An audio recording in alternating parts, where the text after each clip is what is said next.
Bonjour et bienvenue dans Africa News Today, votre rendez-vous d'information hebdomadaire. Je suis Edwige Manissa et voici les titres de la semaine.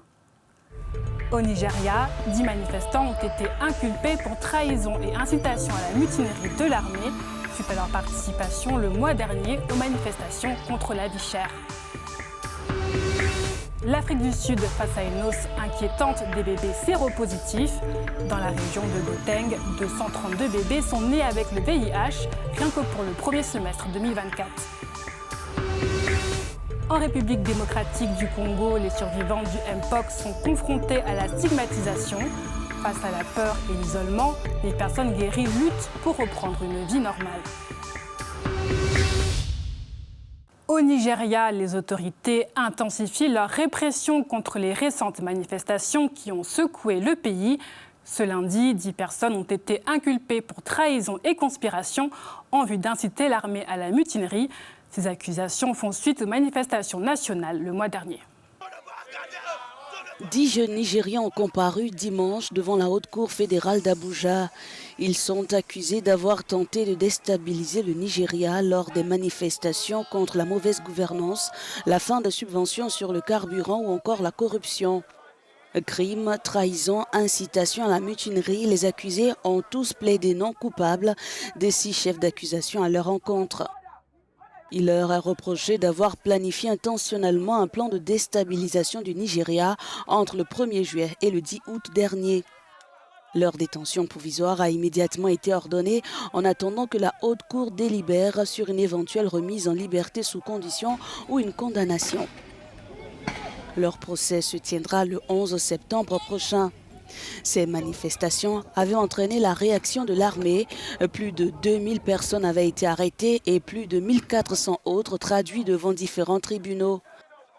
Secoué pendant plus de 10 jours, le gouvernement nigérien avait utilisé tous les moyens, dont la force selon plusieurs ONG, pour faire taire les manifestants.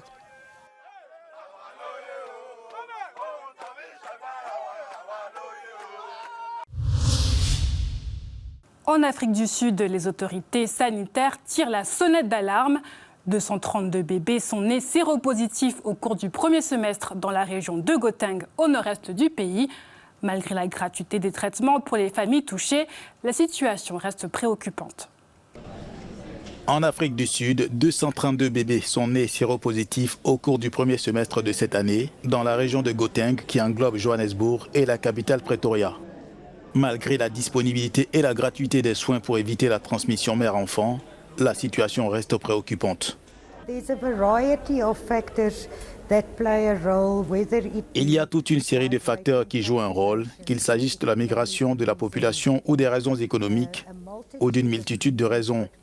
Mais il faut établir un plan, venir au centre, voir comment atténuer les facteurs pour ne pas interrompre les traitements à cause des résultats insuffisants. That you do not interrupt your treatment because it does not have a good outcome. Le traitement est parfois interrompu en pleine grossesse pour certaines femmes, pour des raisons diverses, notamment la migration, et des bébés sont contaminés à l'allaitement. After I gave birth, Après mon accouchement, j'ai continué à prendre mes médicaments et ma fille a également reçu certains médicaments pour éviter qu'elle soit infectée. Mais cela n'a pas duré longtemps. Au bout de 6 mois, on lui a fait arrêter les médicaments. Les infirmières continuaient à lui faire passer des tests pour vérifier si elle était séropositive ou séronégative. Elle allait bien, elle était séronégative.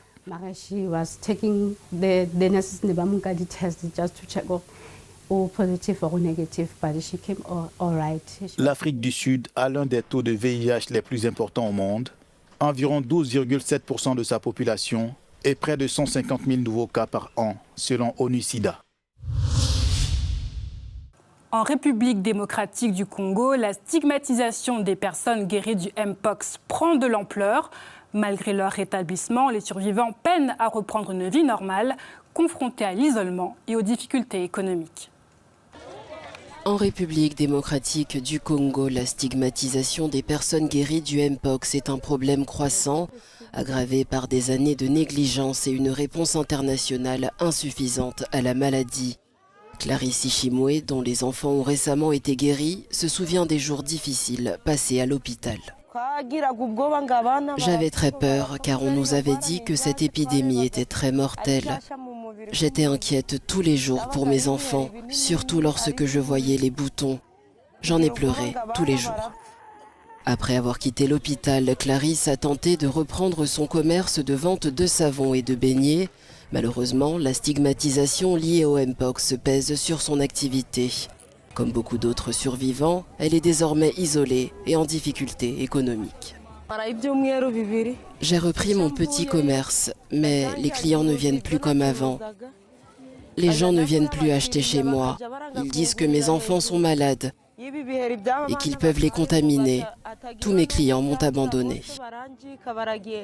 Alors que les autorités et les organisations internationales luttent pour contenir la propagation, Florence Mabouiré, dont l'enfant a aussi été guéri, espère une réponse renforcée au plus vite. Les gens commencent à avoir très peur de cette épidémie ici. Il y a déjà un remède, mais nous souhaitons que les vaccins arrivent vite et en grande quantité pour que cette maladie disparaisse complètement. Je veux aussi remercier le personnel de santé, car ils ont guéri mon enfant.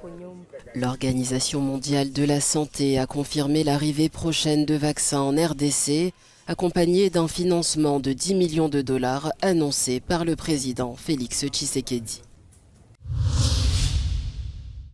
Et comme chaque semaine dans Africa News Today, voici l'agenda hebdomadaire avec quelques dates à retenir. Cette semaine, la Chine se prépare à accueillir les délégations africaines pour le FOCAC, le Forum sur la coopération économique sino-africaine. Parmi les participants, le président sud-africain Cyril Ramaphosa. Il est arrivé ce lundi pour une visite d'État en amont des discussions. Samedi se déroulera en Algérie l'élection présidentielle anticipée, 3 mois avant la date initialement prévue. À quelques jours du scrutin, les 3 candidats redoublent d'efforts pour mobiliser les électeurs. Et c'est dimanche qu'aura lieu la cérémonie de clôture des Jeux paralympiques 2024. Paris célébrera les 4400 para-athlètes lors d'un défilé au Stade de France. Au programme, un show de 3 heures et le passage du drapeau de Paris 2024 à Los Angeles 2028. C'est la fin d'Africa News Today. À la semaine prochaine pour une nouvelle édition. Pour plus d'informations, restez sur Africa News et africanews.com.